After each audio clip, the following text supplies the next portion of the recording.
कैसे हो बच्चों।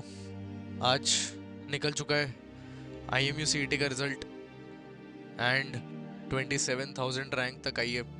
बहुत सी बच्चों की रैंक निकली है, बट मैं आज उस बारे में नहीं बात करूंगा कि किन बच्चों की रैंक निकली है, क्या रैंक आई है, AIR 1 किसका आया है, किसका नहीं आया है, 10,000 किसकी आई है। आज मैं उस बारे में बात करूंगा कि रैंक नहीं आई है तो क्या करना है, कि जो ड्रॉप नहीं ले सकता है उसका क्या, कैसे कर सकते हैं। कोई बैच वैच के बारे में बात नहीं करूंगा, कोई प्लान नहीं बताऊंगा कि क्या कर सकते हैं, कि क्या नहीं हो सकता है। वो नहीं बताऊंगा कि एकेडमी में क्या होता है, कि अंदर क्या होता है, ऑनलाइन कैसे चलता है। आज मैं तो तुमसे प्यार से बात करने आया हूँ, क्योंकि मुझे पता है कि तुमने क्या किया है इस पूरे साल। तो आज दिल से दिल तक बात करेंगे एंड देखेंगे कि क्या बेस्ट अब आउटकम निकाल सकते हैं। ठीक है, तो जितने भी बच्चे हैं मैं तुम्हारे साथ एक लाइव 1-on-1 सेशन भी लूंगा। ठीक है, अगर तुम्हारी रैंक आई है, नीचे ही डिस्क्रिप्शन में मैंने एक व्हाट्सएप ग्रुप का लिंक डाला हुआ है, फटाफट जाके ज्वाइन कर जाओ। अगर रैंक नहीं आई है तो भी जाके ज्वाइन कर जाओ, दोनों के लिंक दिए हुए हैं मैंने। सबसे पहली बात, अभी तुम्हारी उम्र में 18 से 19 साल है। ठीक है, हिंदी में बात करूंगा क्योंकि मैं अपनी फीलिंग्स ना बेस्ट हिंदी में ही निकाल पाता हूँ। मैं ज़्यादा इंग्लिश में नहीं जा पाऊंगा, तो अगर तुम्हें हिंदी अच्छे से नहीं समझ आती है तो मुझे थोड़ा माफ़ करना। 18-19 साल की तुम्हारी उम्र है, 17 की है। किसी के लिए शायद ये आखिरी अटेम्प्ट भी होगा। कोई शायद 19-20 साल का होगा, कोई शायद 21 साल का होगा, कोई शायद 22 साल का भी होगा। तो मेरी बात ध्यान से सुनो, आखिरी अटेम्प्ट भी हो सकता है तुम्हारा ये, but doesn't make you a failure. Because ज़रूरी नहीं है कि तुम मर्चेंट नेवी ज्वाइन नहीं कर पाए तो इसके अलावा कोई और करियर ही नहीं है। एंड ये नहीं तो क्या, तो सारे बैकअप ऑप्शंस भी बताऊंगा कि क्या कर सकते हो, क्या नहीं कर सकते हो, क्या हो सकता है, क्या नहीं हो सकता है। इसीलिए सब कुछ बताऊंगा। बट एक चीज जो तुम्हें अपने दिमाग में डालनी है, वो सिर्फ इतनी सी बात डालनी है कि ये एग्जाम तुम्हें फेलियर नहीं बनाता। ठीक है, खुद के बारे में ही थोड़ा सा बताऊं। तुम्हें लग रहा होगा कि सर आपको नहीं पता मैं किस कंडीशन के थ्रू जा रहा हूँ। आपने तो अभी बडिंग मरीनर्स में है, आपको क्या ही लेना देना है, आपके पास तो इतने सारे बच्चे हैं, आप इतने अमीर हो गए हो, आपका ये है, आपका वो है। ऐसा कुछ नहीं है। जिस कंडीशन से तुम अभी निकल रहे हो, मैं भी एक टाइम पे था। मैं भी एक टाइम पे जेई एस्पिरेंट था। जब मैं क्लास 11th में था, I was a JEE aspirant. But उस टाइम पे फिर मेरा भी मन नहीं हुआ, CS छोड़ दी मैंने। फिर I became an NDA aspirant, फिर मेरा वापस मन नहीं हुआ। बट फिर मेरी फैमिली ने मुझे बोला कि मेरे को NDA की तरफ जाना चाहिए, फिर मैंने NDA दिया। फिर पहले अटेम्प्ट में मेरा NDA नहीं निकला, फिर मैंने दूसरा अटेम्प्ट के लिए तैयारी की, फिर NDA निकाला, फिर SSB के लिए गया, फिर SSB नहीं क्लियर हुआ मेरा। फिर मैंने तीसरी बार, फिर मैं एक बंदे से मिला जिसने बताया मेरे को IMU CET के बारे में। फिर मैंने अच्छे से रिसर्च की मर्चेंट नेवी के लिए, फिर मैंने मर्चेंट नेवी, ये मेरा रूट है। ठीक है, फिर मैंने मर्चेंट नेवी के लिए पढ़ाई की, फिर मैं मर्चेंट नेवी में घुसा, स्पॉन्सरशिप के बारे में की। लेकिन वहीं पे शाहनवाज है, शाहनवाज ने 1 साल तैयारी की, पहले साल उसने तैयारी जब की तो उसका नहीं निकला।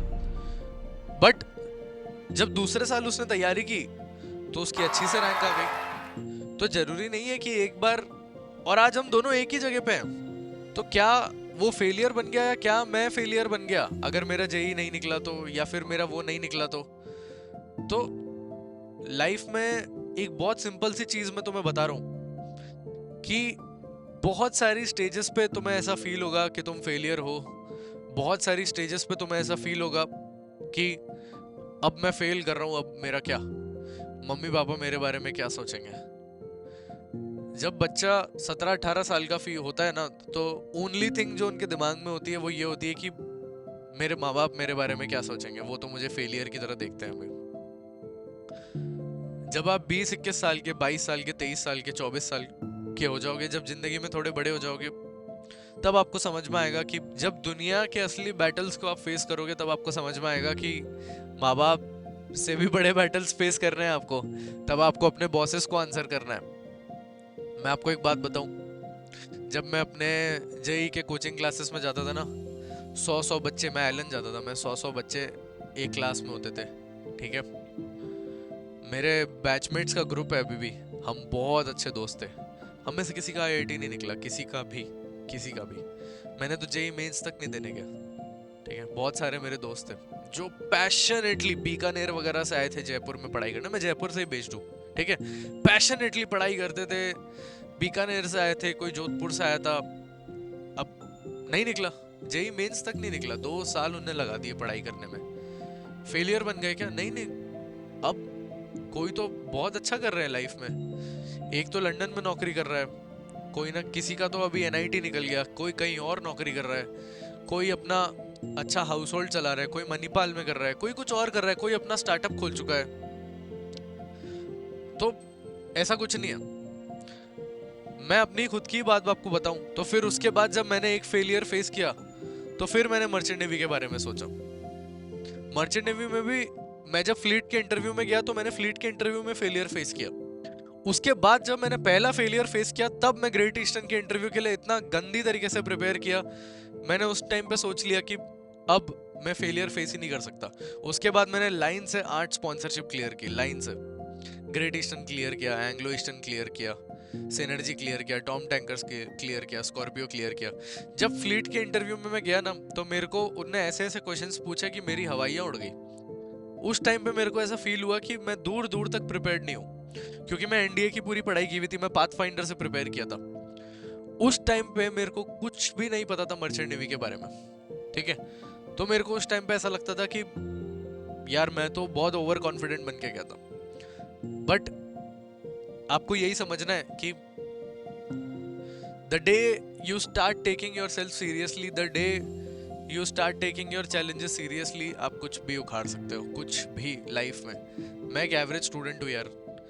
11th क्लास में मैं पहले अपने से, मैं सीबीएसई बोर्ड से हूँ, सीबीएसई बहुत एवरेज बोर्ड है ऑनेस्टली। अगर आप आईसीएसई बोर्ड से हो तो आपको समझेगा कि आईसीएसई बोर्ड थोड़ा टफ होता है, बट सीबीएसई बोर्ड कोई बहुत एवरेज एग्जाम्स होते हैं वहाँ पे, ठीक है। सीबीएसई बोर्ड में मैं अपने 11th में पहले टर्म में तो मेरे को फेलियर फेस हो गया था। सीबीएसई बोर्ड में जब मैं था ना, तो जब मैं अपना फर्स्ट सेमेस्टर करके निकला था तो मेरे को फिजिक्स में और केमिस्ट्री में मैं 23 लाया था 70 में से, मतलब टीचर्स ने ग्रेस मार्क्स देके मेरे को पास किया था। तो मेरा इंटरेस्ट नहीं होता था। जब मैं क्लास में जाता था तो मेरे को ऐसा लगता था कि ये क्या पढ़ा रहे, मेरे को कुछ समझ नहीं आ रहा। मेरे को ऐसा फील होता था कि क्या चल रहा है क्लास में, खुद मैं ऐसा फील करता था। जब मैथमेटिक्स, और मैथमेटिक्स 10th तक मेरा फेवरेट था, मैं 98 नंबर लाया था बोर्ड्स में। बट जैसे ही मैं 11th 12th क्लास में गया, कुछ बच्चे होते हैं ना जो 10th तक बहुत स्मार्ट होते हैं, लेकिन 11th 12th में आते ही उनको पीसीएम में एकदम ऐसा लगता है कि कहाँ आ गया मैं। मेरा वैसा टाइप का था। मैं खुद 8th क्लास तक क्रिकेट बहुत अच्छा खेला था, तो वैसा ही है। मेरे पेरेंट्स बहुत सपोर्टिव थे, बट फिर क्रिकेट के बाद उनको लगा कि नहीं, अब यहाँ नहीं जाना चाहिए। तो मैंने बहुत ज्यादा जगह फेलियर्स फेस किया है। Shahnawaz, he comes from a village background, Salempura, शायद आपने नाम भी नहीं सुना होगा। सुना है आपने नाम? कमेंट्स में बताना मेरे को, सलेमपुर अगर आपने नाम सुना हो तो। दियोरिया, बहुत सीफेरर्स निकले हैं वहां से, ठीक है, बट सब जीपी रेटिंग जाते हैं। कोई वहां से ऑफिसर, बहुत कम लोग निकलते हैं वहां से। वो आता है, मेरे लिए इंस्पिरेशन था शाहनवाज जब मैं उसको कॉलेज में मिला। 2019 में उसने अपना यूट्यूब चैनल बनाया था। 6 साल हो गए, 7 साल, इट्स 2026 चल रहा है ना, इट्स बीन 7 इयर्स। 7 साल से वो अपना यूट्यूब चैनल चला रहा है, 7 इयर्स। आजकल के जो निकलते हैं लोग, इतना करते हैं, उस 7 साल से वो चीज कर रहा है वो। सोचो आप इस बारे में। बट वो उस टाइम से कर रहा है जब उसको कुछ भी नहीं पता था, बट वो उस टाइम से अपनी मेहनत करना चालू हो गया था। उसने फेलियर फेस किया, उसको बोलना भी नहीं आता था, लेकिन उसने अपनी इंग्लिश इंप्रूव करने के लिए वो चीज चालू की। उस टाइम पे वाईफाई भी, जियो भी इतना स्लो चलता था कि बस नहीं। दियोरिया में तो उसने अपने घर पे इंटरनेट लगाने के लिए लड़ाई की कि प्लीज मेरे को इंटरनेट लगवा दो ताकि मैं कुछ कर पाऊं यहाँ पे। सो स्ट्रगल उसको बोलते हैं। मेरे पेरेंट्स बहुत सपोर्टिव थे, उसके थोड़ी प्रॉब्लम आती थी, बट एंड रिजल्ट सक्सेस मिल सकता है अगर आप उसके लिए हार्डवर्क करने के लिए तैयार हो तो। अल्टीमेटली आप में से बहुत होंगे शायद जिसके लिए ये लास्ट ईयर होगा। बहुत सारे बच्चे होंगे जिनका शायद इस साल लास्ट होगा। शायद आपको लग रहा होगा कि सर बट मेरा क्या है ही नहीं ना, मेरे पास तो एक और साल है ही नहीं प्रिपरेशन के लिए। आप क्या समझोगे सर, आपका तो हो गया टाइम, अब आप तो बहुत अमीर हो, आपका तो ये है, आप तो बहुत वेल सेटल्ड हो लाइफ में, आप मेरी स्ट्रगल नहीं समझ सकते, आप नहीं समझोगे मेरी जिंदगी में क्या चल रहा है। आपका तो सब बढ़िया चल रहा है, ठीक है, मेरी तो गर्लफ्रेंड भी मेरी बात नहीं सुनती, मेरा तो ये है, मेरा तो वो है, तुम्हें लग रहा होगा ये सब बातें, बट मैं ऑनेस्टली बताऊं तुम्हें एक बात, there have been a lot of things 5 years ago जो मैं भी उन चीजों से निकला हूं, ठीक है, 5 साल 6 साल पहले।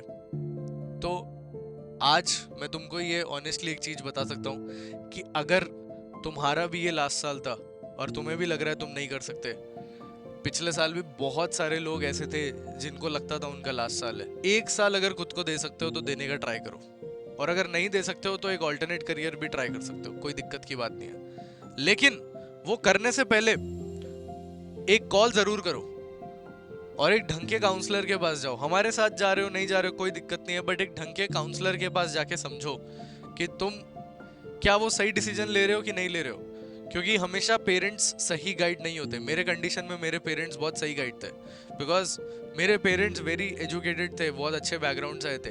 मैं कभी भी डिसरिस्पेक्ट नहीं करता पेरेंट्स की, चाहे मेरे पास इतने सारे पेरेंट्स आते हैं, इतने सारे मैं दिन में कम से कम 3 पेरेंट्स से बात करता हूँ, ठीक है, मैं साल में 400 पेरेंट्स से बात करता हूँ, 400 पेरेंट्स से, ठीक है, जस्ट ऑफलाइन की बात बता रहा हूँ। ऑनलाइन में तो कम से कम मेरे पास 2 से 3 हजार पेरेंट्स कनेक्टेड है, 3 हजार पेरेंट्स। स्केल सोचो इस बात का। मर्चेंट नेवी एक ऐसा बैकग्राउंड है ना जहाँ पे mostly D town, C town and B town cities होते हैं, कोई बहुत ज्यादा दिल्ली मुंबई ये सब सिटीज से नहीं होते, बहुत जबलपुर जैसे हो गया आपका, यूपी हो गया जैसे, वैसे सिटीज से होते हैं, ठीक है। UP is a state, but मैं वैसे बोलना जो चाहता हूँ होपफुली तुम समझ गए होगे, ठीक है। तो मेरे कहने का ये मतलब है कि parents are not the right people to go for guidance, because merchant navy एक ऐसी फील्ड है ना जहाँ पे पेरेंट्स को भी इतना नहीं पता है कि इस फील्ड में स्पॉन्सरशिप क्या होती है, इस फील्ड में क्या है कॉलेजेस जो बेस्ट हैं। तो अगर तुमको भी कभी कभी ऐसा लगता है कि तुम्हें एक सही गाइडेंस चाहिए और तुम्हें डिसीजन लेने में प्रॉब्लम हो रहा है, तो अगर तुम वो एक कॉल लेना चाहते हो अपनी लाइफ के बारे में, तो तुम्हें डेफिनेटली एक बार रिकंसिडर करना चाहिए उस कॉल को लेने से पहले।